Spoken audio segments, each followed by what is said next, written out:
Hi అండి, నమస్తే. Welcome to star and home. ఇవాళ మన వీడియోలో ఒక సరికొత్త రెసిపీతో అయితే మేము ముందుకు వచ్చానండి. నేను యూట్యూబ్ ఛానల్లో చూసి అయితే ఈ రెసిపీని అయితే ట్రై చేశానండి. సక్సెస్ అయిందా ఫెయిల్ అయిందా అన్నది అయితే లాస్ట్ వరకు చూసి మీరే కామెంట్ చేయండి. ముందుగా మన వీడియోకి అయితే ఒక లైక్ అయితే ఇవ్వండి ఫ్రెండ్స్. ఇప్పుడు వీడియోలోకి అయితే వెళ్ళిపోదాం. ఇక్కడ ఒక బౌల్ని అయితే తీసుకున్నాను. అందులోకి ఒక కప్పు దాకా సగ్గు బియ్యాన్ని అయితే వేసుకున్నానండి. మంచి క్వాలిటీ గల సగ్గు బియ్యాన్ని అయితే తీసుకోవాలి. ఒక కప్పు సగ్గు బియ్యం, అలానే ఒక కప్పు పెసర్లను అయితే తీసుకున్నానండి. వీటన్నిటిని తీసుకున్న తర్వాత అలానే అరకప్పు దాకా మినపప్పును అయితే వేసుకోవాలండి. మంచి క్వాలిటీ గల మినపప్పును కూడా వేసుకున్నానండి. కప్పు సగ్గుబియ్యం, కప్పు పెసలు, అలానే అరకప్పు దాకా మినపప్పు వేసుకొని మూడిట్లని మంచిగా ఒక 2 సార్లు అయితే వాష్ చేసుకోవాలి. వీటిలో ఏమైనా డస్ట్ ఉన్నట్లయితే సగ్గు బియ్యంలో వైట్గా ఉండే పౌడర్ లాగా ఉంటుంది కదండి, అది మంచిగా పోయేటట్లుగా అయితే ఒక 2 సార్లు అయితే నీట్గా కడుక్కోవాలి. ఇలా కడిగేసిన తర్వాత మనమైతే ఈ నీటిని అయితే వంపేసుకొని ఒక 2 సార్లు ఇలా కడిగేసిన తర్వాత మనమైతే నీటిని అయితే వంపేసుకోవాలి. ఇప్పుడు మంచి నీళ్ళని అయితే పోసి మూత పెట్టేసి అయితే ఒక 2 గంటల ముందైనా నానబెట్టుకోవచ్చు, లేదంటే నైట్ అంతా కూడా నానబెట్టుకోవచ్చు అండి.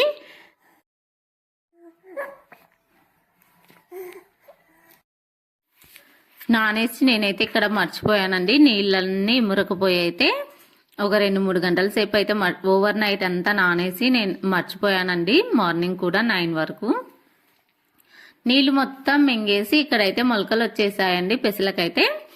అయితే ఇంకా పెసలు వచ్చాయని చెప్పేసి ఇంకా నేనైతే ఇంకా మళ్ళీ కొద్దిగా నీళ్ళు అయితే పోసి మళ్ళొకసారి అయితే నీట్గా వాష్ చేసేసి మిక్సీలో అయితే వేసేసానండి.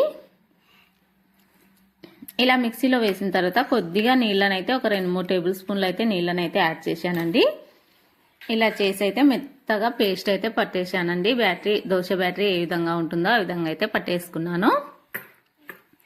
ఇలా పట్టేసిన తర్వాత నేనైతే ఇక్కడ ఒక ప్యాన్ అయితే పెట్టేశానండి స్టవ్ పైన. ఇందులోకి అయితే కొద్దిగా రుచికి సరిపడా ఉప్పు వేశాను.